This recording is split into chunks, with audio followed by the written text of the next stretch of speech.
이번 시간에 다룰 주제는 LL 프리퀀시와 하디-와인버그 이퀄리브리엄입니다. 세 파트로 나눠져 있는데요. 첫 파트에서는 LL 프리퀀시와 그리고 하디-와인버그 이퀄리브리엄에 대해서 설명할 것이고요. 두 번째 시간은 실제로 여러분들이 직접 한번 하디-와인버그 이퀄리브리엄 테스트를 해보는 그런 실습에 대한 내용이고요. 세 번째는 하디-와인버그가 이게 어떤 의미를 지니는가, 그리고 특히 유전체 분석에서 이게 왜 사용되는가를 설명하려고 합니다. 이게 유전학적으로 조금 어려운 개념이긴 한데요. 최소한 여러분들이 앞에서 로커스 LL 지노타입 수업은 이제 들어야 이걸 이해할 수 있을 것이고요. 좀 유전학 쪽에 아주 깊이 좀 알고 싶지는 않은 학생들이라 하더라도 앞쪽에 LL 프리퀀시의 의미, 그리고 제일 끝쪽에 이 하디-와인버그 테스트가 유전체 분석에 사용되는 이유 정도는 좀 알아두시면 좋을 것 같습니다. 이번 시간에는 먼저 지노타입 프리퀀시와 엘릴 프리퀀시의 개념에 대해서 알아보도록 하겠습니다. 한번 이 내용 읽어보시고요. 자세히 다음 슬라이드에서 설명하도록 하겠습니다. 먼저 엘릴 프리퀀시입니다. 특정 집단에 존재하는 전체 엘릴 중에 특정 엘릴이 얼마나 차지하고 있는가 하는 건데요. 아래 그림을 보시면 6명의 사람들의 유전자 정보를 보여주고 있습니다. 점라인 이제 베리에이션을 보여주는 건데, DNA 더블 스트랜드에 AT 페어인 사람과 CG 페어인 이제 사람들이 있고요. 그래서 이제 위에 포지티브 스트랜드를 기준으로 한다면 A 또는 C 두 가지 종류의 엘릴이 있는 거죠. 즉 이 인구 집단에 A나 C 두 종류의 엘릴이 존재하는 겁니다. 그러면 엘릴이 두 개면 지노타입은 3개가 나오죠. 그래서 지노타입 프리퀀시를 조사한다면 6명 중에서 AA인 사람이 3명, 6분의 3, AC인 사람이 2명, 6분의 2, CC인 사람이 1명, 그래서 6분의 1. 그러니까 한 개인이 가지고 있는 두 가지 엘릴이 어떻게 분포하는가 하는 게 지노타입이니까 그 지노타입의 분포는 이렇게 2분의 1, 3분의 1, 6분의 1 이렇게 존재합니다. 엘릴 프리퀀시는 이 파퓰레이션에서 A와 C의 엘릴이 몇 개 분포하느냐 하는 건데요. 사람이 6명이면 엘릴은 12개가 있겠죠. 왜냐하면 한 개인이 2개씩 가지고 있으니까. 그래서 총 6명의 12개 엘릴 중에서 A가 몇 개 있고 C가 몇 개 있는가 세보면 A가 총 8개, C가 4개, 그렇게 해서 A의 엘릴 프리퀀시는 12분의 8, C의 엘릴 프리퀀시는 12분의 4라고 계산할 수 있습니다. 이걸 우리가 엘릴 프리퀀시라고 하는데요. 사실 엘릴 프리퀀시에는 두 가지 종류의 뜻이 있습니다. 지금 말씀드린 엘릴 프리퀀시는 그냥 엘릴 프리퀀시라고도 하지만 더 정확하게 얘기하면 파퓰레이션 엘릴 프리퀀시입니다. 인구 집단에서 특정 엘릴이 몇 퍼센트를 차지하고 있는가 하는 거고요. 또 다른 엘릴 프리퀀시가 있습니다. 이것은 소마틱 베리에이션에서 엘릴 프리퀀시인데요. 이건 한 사람의 소마틱 베리에이션이 있을 때 한 사람의 여러 세포 중에서 이 베리에이션을 가진 세포가 얼마나 있는가를 가지고 의미하는 내용입니다. 예를 들어서 이 경우라면 이 사람의 세포, 한 사람의 세포에서 모든 세포가 동일한 유전을 가지고 있는 게 아니라 그 중에 이런 소매틱 뮤테이션을 가진 세포가 일부 있습니다. 이럴 경우에 전체 세포 중에서 이런 세포들 다 모아서 유전자 검사를 했을 때 A 엘릴과 C 엘릴이 얼마나 많이 분포하는가 이렇게 조사해 보면 6개의 세포를 조사했을 때 12개 엘릴에서 A 엘릴이 10개, C 엘릴이 2개 있는 거죠. 그래서 이런 경우에 이런 소매틱 베리에이션에서 A 엘릴 프리퀀시는 12분의 10, C 엘릴 프리퀀시는 12분의 2 이렇게 표시할 수도 있습니다. 다시 말해서 엘릴 프리퀀시는 점라인 베리에이션의 경우에 파퓰레이션에서 몇 명 중에 몇 명이 가지고 있냐, 소매틱 베리에이션의 경우는 세포 몇 개 중에 몇 개가 가지고 있느냐, 이런 두 가지 개념이 다 쓰인다는 걸 알아두시기 바랍니다. 먼저 파퓰레이션 엘릴 프리퀀시 그리고 지노타입 프리퀀시에 대해서 다른 예를 가지고 한번 알아보도록 하겠습니다. 만약에 학생 100명이 있고 그 100명에 대해서 ABO 혈액형에 대해서 조사했을 때 이런 수치가 나왔다면 일단 이 비율은 피노타입 프리퀀시가 되겠죠. 그런데 이 학생들에 대해서 각각 이제 저희가 지노타입을 조사했습니다. 그래서 AA, AO 등등 6가지 지노타입에 대해서 숫자를 조사했다. 그렇게 해서 이 비율을 구하면, 즉 100분의 7, 100분의 27 이런 식으로 구하면 이것이 바로 지노타입 프리퀀시가 될 것입니다. 자, L 프리퀀시는 어떻게 계산하느냐? 각 L1마다 L의 숫자를 먼저 계산해야 되는데요. 한 개인이 두 개씩 가지고 있으니까 총 L의 합은 200이 될 거고요. ALL은 이 중에 몇 개 있나를 봤을 때 A인 사람이 7명이니까 여기서 14개, 한 사람이 두 개씩 있었으니까, 그리고 하나씩 가지고 있는 사람이 27명, 그리고 12명, 그래서 14 더하기 27 더하기 11 하면 53이 나옵니다. 자, B의 숫자도 B를 두 개 가지고 있는 BB가 5명이니까 여기서 10개, 여기서 22개, 여기서 12개 더하면 44개가 나오고요. OL1의 숫자도 5를 두 개 가지고 있는 사람, 즉 27 곱하기 2에서 54 더하기 22 더하기 27 해서 103이 나옵니다. 이 숫자를 각각 전체 분모 200으로 나누면 0.265, 0.220, 0.515 이렇게 L 프리퀀시를 계산할 수 있습니다. 다시 말해서 먼저 지노타입을 계산하고 지노타입을 통해서 L의 숫자를 세고 그걸 통해서 L 프리퀀시를 계산할 수 있습니다. 수업을 진행하기 전에 또 한번 퀴즈를 풀어보겠습니다.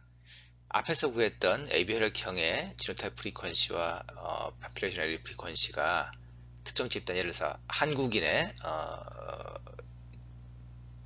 값이다, 한국인에서 측정한 값이다 라고 했을 때 이 집단에서 AB 혈액형 로커스에서 하디 와인버그 이퀄리브리엄이 성립하는가를 확인해봐라 라고 문제를 낸다면 여러분들은 어떻게 답하시겠습니까? 한번 생각해 보시기 바랍니다. 한번 생각해 보셨나요? 뒤에서도 말씀드리겠지만 저도 그랬고요. 예전에 하디 와인버그라고 하면 세대를 거듭해도 바뀌지 않는다 라는 키워드로 이제 알고 있는 분들이 많습니다. 그러다 보면 앞에 문제를 볼 때 좀 당혹스러움을 느끼실 겁니다. 좀 다른 예도 한번 들어보겠습니다. 제가 하디 와인버그가 들어가는 그냥 최근 논문 아무거나 하나 검색한 건데요. 이 논문 자체가 중요한 건 아니고 일종의 지와스 논문입니다. 이 논문의 메소드 섹션 읽어보면 뭐 여기서 다룰 얘기는 아니지만, 그러니까 이런 그 여러 샘플을 가지고 여러 베리언트로 지와스 할 때는 먼저 샘플 QC를 해서 어떤 샘플들을 버릴 건가 해서 안 좋은 샘플들 다 버리고요. 그 다음 베리언트 QC라고 해서 사용했던 여러 그 베리언트 중에서 또 별로 좀 이상한 것들은 다 버려야 됩니다. 그 중에서 보면 하디 와인버그 이퀄리브리엄 p-value가 10-6승 이하인 것들은 다 버렸다 이런 말이 나옵니다. 자, 여기서 이 지와스 결과를 가지고 하디 와인버그를 테스트를 했다는 얘기인데요. 어떻게 테스트를 할까요? 역시 앞에 문제와 연결되는 그런 문제라고 할 수 있습니다. 하디 와인버그라는 말 뒤에는 이퀄리브리엄, 프린시플, 로우, theorem 등 여러 가지 말이 붙습니다. 그러니까 평형이라고 불리기도 하고 원리, 법칙 이런 말로 불리기도 하는데요. 이 명칭은 영국의 수학자인 하디와 독일의 의사인 와인버그라는 이름에서 나왔습니다. 사실 여기에는 좀 재미있는 에피소드들이 있는데요. 자세한 건 아마 요 관련된 책 같은 걸 읽어보시면 알 수 있을 겁니다. 간단히 좀 말씀드리면 지금 우리는 멘델 법칙을 당연하게 여기지만 20세기 초까지만 해도 이 멘델 법칙이 자연스럽게 받아들여지진 않았습니다. 예를 들어서 좀 또 다른 이야기지만 소련 같은 경우는 리센코라는 학자를 중심으로 이 어떤 생명체의 특성이 유전적으로 타고난다는 것 자체가 부르주아적인 사고방식이다 라고 하면서 유전학을 배척을 했었고요. 그 덕분에 리센코의 독특한 생물학적 이론이 발전하면서 이 농업이 아주 피폐하는 그런 계기가 되었죠.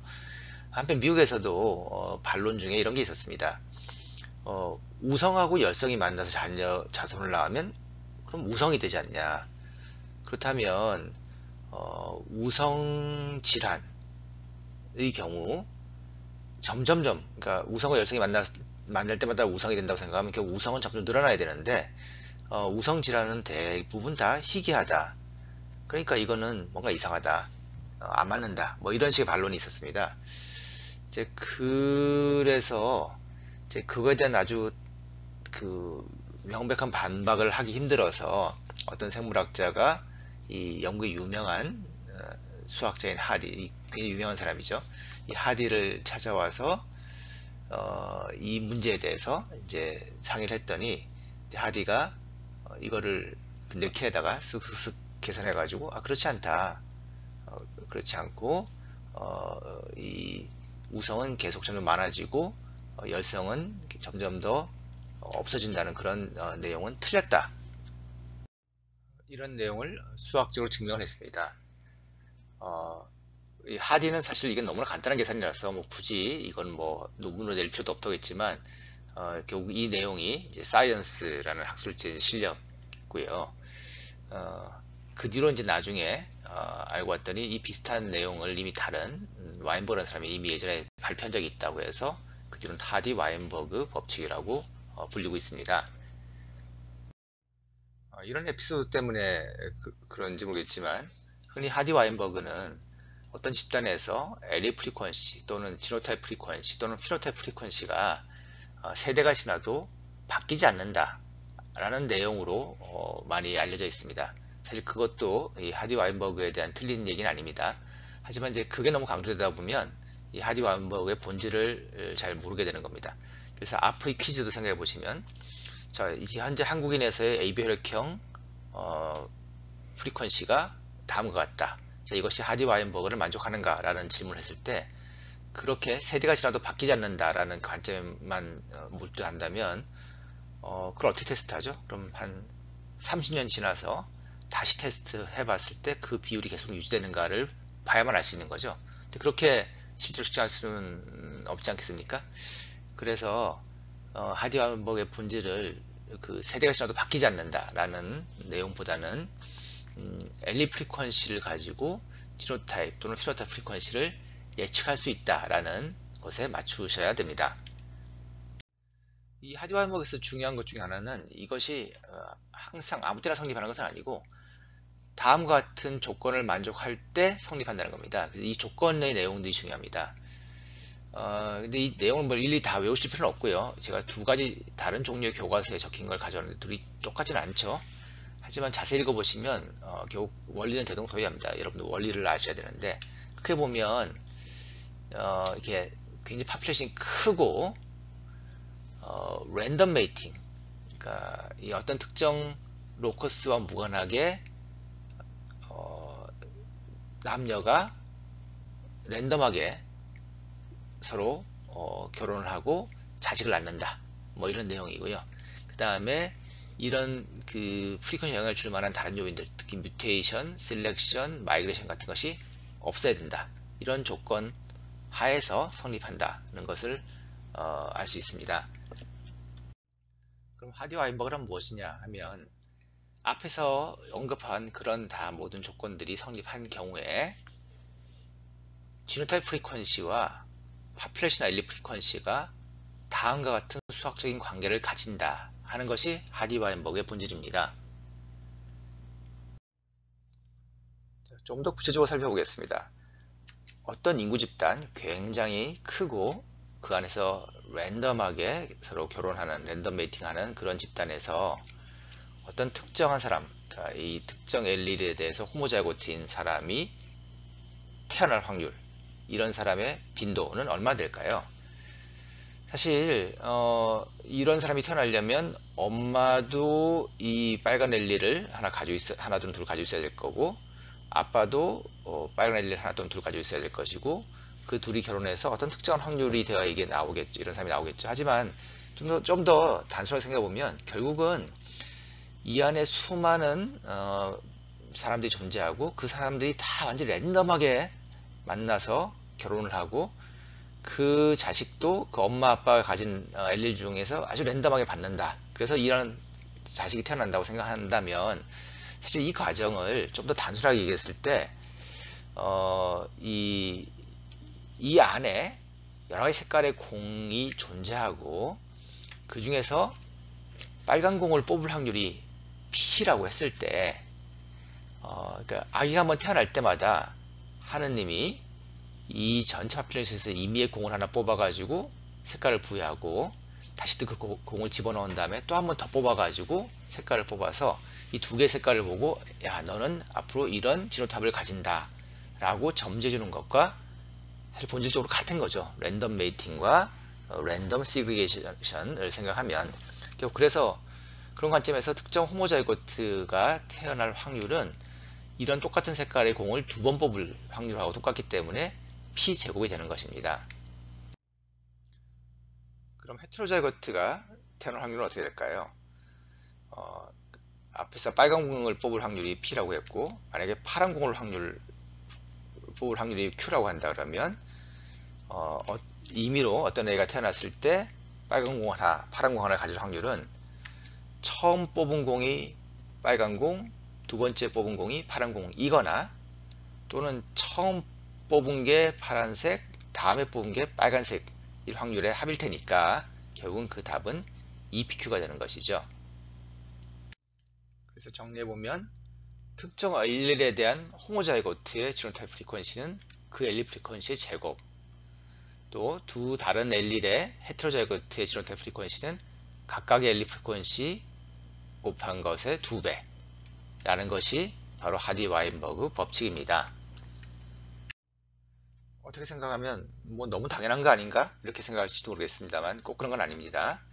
자, 앞에서 우리가 ABO 혈액형 했던 예를 다시 생각해 본다면, 우리가 파퓰레이션에서 지노타입들을 조사한다면 지노타입 프리퀀시를 확인할 수 있습니다. 그리고 우리는 그 지노타입 프리퀀시로부터 각각의 엘리를 셈으로써 엘리 프리퀀시를 계산할 수 있습니다. 자, 그런데 이 엘리 프리퀀시를 가지고 이 위의 공식에 따라서 지노타입 프리퀀시를 계산했을 때 이렇게 계산한 값과 관측한 값이 일치한다 하는 것이 하디-와인버그 법칙인 겁니다. 따라서 하디-와인버그 법칙의 성립 여부는 이 두 값이 일치하는가, 즉 비슷한가, 또는 다른가, 또는 많이 다른가에 대한 통계적 판단을 통해서 이루어질 수 있습니다. 여기서 혹시 이 둘은 원래 당연히 같아야 되는 거 아니야? 이렇게 생각할지 모르겠는데 한번 예를 통해서 한번 알아보도록 하겠습니다. 앞의 AB 혈액형 예에서 A, B, O의 각각 엘리 프리퀀시는 이것과 같았습니다. 자, 이걸 바탕으로 만약 이 집단에서 하디-와인버그 이퀄리브럼이 성립한다면 각각 지노타입의 프리퀀시는 P제곱, Q제곱, R제곱, EPQ, EPR, EQR이 될 겁니다. 자, 요 비율대로 100명에서 지노타입이 나타난다면 이 숫자대로 AA부터 BO까지가 이런 숫자대로 나타나야 될 겁니다. 근데 앞에서 우리가 관찰한 수치는 이 수치였죠.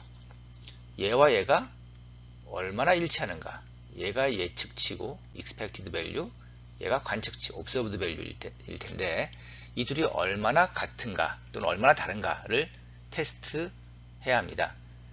보통 이런 경우에 여러가지 방식이 있지만 주로 카이스퀘어 테스트를 많이 하는데, 여러분들 아직 통계를 다 아직 안 보셨으면 모르시겠지만 카이스퀘어 테스트 걸 했을 때 P밸류가 충분히 크게 나오기 때문에 예측한 결과에서 벗어난다고 할 수 없습니다. 즉 이 결과로 보면 하디-와인버그 이퀄리브에서 벗어났다고는 할 수 없다 라고 우리는 결론을 내릴 수 있습니다. 지노타입 프리퀀시를 계산해서 알리 프리퀀시를 계산하고 다시 알리 프리퀀시를 통해서 지노타입 프리퀀시를 계산하면 당연히 같아야 되는 거 아니냐라고 생각할 수 있는데, 아닐 수도 있다는 예를 하나 보여드리겠습니다. 좀 극단적이긴 하지만 만약에 어떤 집단 100명에서 지노타입을 조사했더니 절반은 AB형, 절반은 O형, 그리고 A형이나 B형은 하나도 없었다. 이런 결과가 나왔다고 칩시다. 자, 이걸 가지고 한번 계산해 보겠습니다. 이럴 때 A, B, O, L 프리퀀시는 각각 이렇게 나옵니다. 그리고 이걸 가지고 다시 각각 지노타입마다 지노타입 프리퀀시를 계산해 본다면 이런 식의 예측치가 나오고요. 이대로라면 100명에서 이런 빈도로 나타나야 합니다. 그러니까 이 엘리 프리퀀시를 가지고 있는 집단이라면 이런 빈도로 각각 지노타입이 나타나야 되는데 실제 관측치는 어땠죠? AB형하고 O형만 나타났지 않습니까?